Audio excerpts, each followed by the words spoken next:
এটা সিলেটের একটা বিখ্যাত যে সাতকরা বলে, এই সাতকরার গাছ। এই গাছ থেকে আমি চায়ন নিয়ে কিভাবে গ্রাফটিং করি, বাতাবি লেবু যেমন ধরেন মাত্তু গাছে কিভাবে আপনারা কলম করবেন, আপনারা দেখে সহজে শিখে নিন কিভাবে আপনারা গ্রাফটিং করবেন সাতকরা।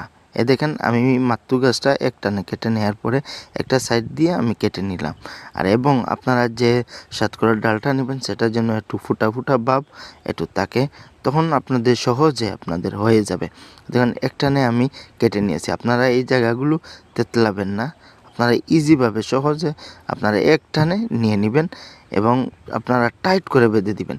যেমন ধরেন জিনো ওয়ান পলিথিন দিয়ে ভালোভাবে শক্ত করে আপনারা টাইট করে বেঁধে দিবেন, যাতে এখানে বৃষ্টির পানি হাওয়া বাতাস প্রবাহিত না হতে পারে। এইভাবে আপনারা টাইট করে বেঁধে দিন, দেখবেন আপনাদের কলম হয়ে যাবে।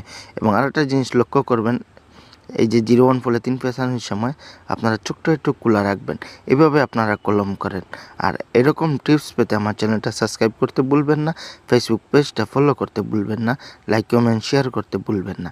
এভাবে আপনারা আমার ইউটিউব চ্যানেল ও ফেসবুক পেজটা ফলো করবেন, সাবস্ক্রাইব করবেন এবং এই যে চোখগুলো আপনারা একটু খোলা রাখবেন, দেখবেন আপনার খুব সহজে হয়ে যাবে। এবং 1 বছরে এই গাছে, এই যে কলম করা গাছে আপনার ফলন দিবে 1 বছরে।